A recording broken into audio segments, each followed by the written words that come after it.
देखिए, अगर आपको लगता है कि कम सैलरी वाले लोग इन्वेस्टमेंट नहीं कर सकते हैं, तो बस एसआईपी ही एक ऐसा ज़रिया है जिसके द्वारा कम सैलरी वाले भी लोग इन्वेस्टमेंट कर सकते हैं। बस सही तरीके से करना होता है। इस टोटली वीडियो में हम एसआईपी को अच्छे से समझने का कोशिश करेंगे, जो आपके लिए बहुत ही हेल्पफुल होगा और आज के बाद आपको एसआईपी के बारे में कहीं देखना नहीं पड़ेगा।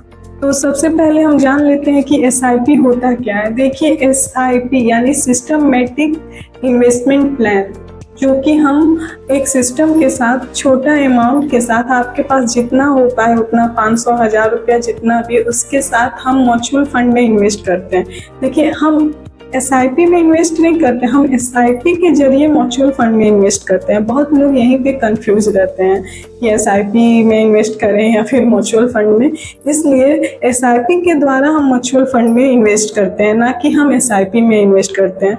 एसआईपी हमें एक डिसिप्लिन सिखाता है, सिस्टम सिखाता है, एक जरिया माध्यम है कि जो हम छोटा अमाउंट से भी इन्वेस्टमेंट कर सकते हैं म्यूचुअल फंड में। देखिए, यहाँ पे नेट एसेट वैल्यू क्या होता है, यानी NAV, जो कि एसआईपी के द्वारा हम म्यूचुअल फंड में पैसा इन्वेस्ट करते हैं, तो नेट एसेट वैल्यू का बहुत बड़ा रोल होता है।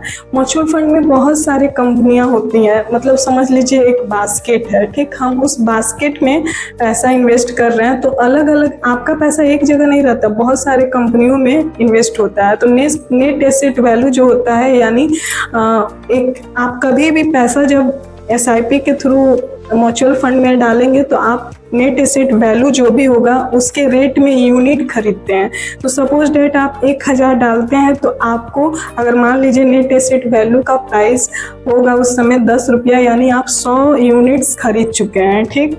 आप ऐसे करके सीक्वेंस वे में पर मंथ जब जब इन्वेस्ट कीजिएगा तो आप नेट एसेट वैल्यू के हिसाब से यूनिट खरीदिएगा। यानी आज ज़्यादा रेट है, कल कम भी हो सकता है, फिर और ज़्यादा हो सकता है। ऐसे करके आप जितने साल के लिए एसआईपी करवाते हैं उसके थ्रू आप 15 से 20 साल तक वो यूनिट्स खरीदते हैं, ठीक। अब इसमें आ जाता है एक रुपीज़ कॉस्ट एवरेजिंग, जो कि आपका ये हर मंथ, मान लीजिए इस टाइम आप ज़्यादा यूनिट्स खरीदें, किसी नेक्स्ट टाइम आप कम यूनिट्स खरीदें, इस पे बैलेंस एवरेज करके आपको प्रॉफिट बनाता है, ठीक। तो आई होप एसआईपी आपको समझ में आ गया होगा, ठीक। अब यहाँ देखिए, आप कभी भी कहीं भी इन्वेस्ट कर रहे हैं या तो सेविंग अकाउंट में पैसा रख रहे हैं, तो आपको ज़्यादा से ज़्यादा मैक्सिमम 3.5% तक इंटरेस्ट मिलता है, एफडी में 8% तक मिलता है।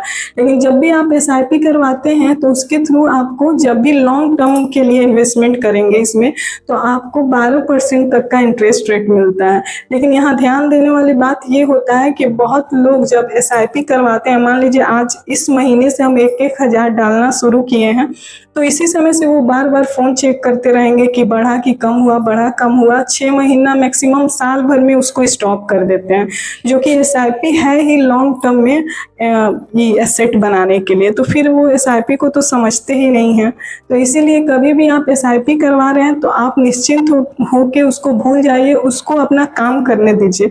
इसमें मेन काम होता है कंपाउंडिंग का। अब इसको भी समझना बहुत जरूरी है। कंपाउंडिंग में क्या होता है, आप जो भी पैसा जमा कर रहे हैं, आपके पैसे का जो भी इंटरेस्ट बन रहा है, उस इंटरेस्ट से भी आपका पैसा बनता है, यानी पैसे से पैसा बन रहा, समझ रहे हैं ना आप।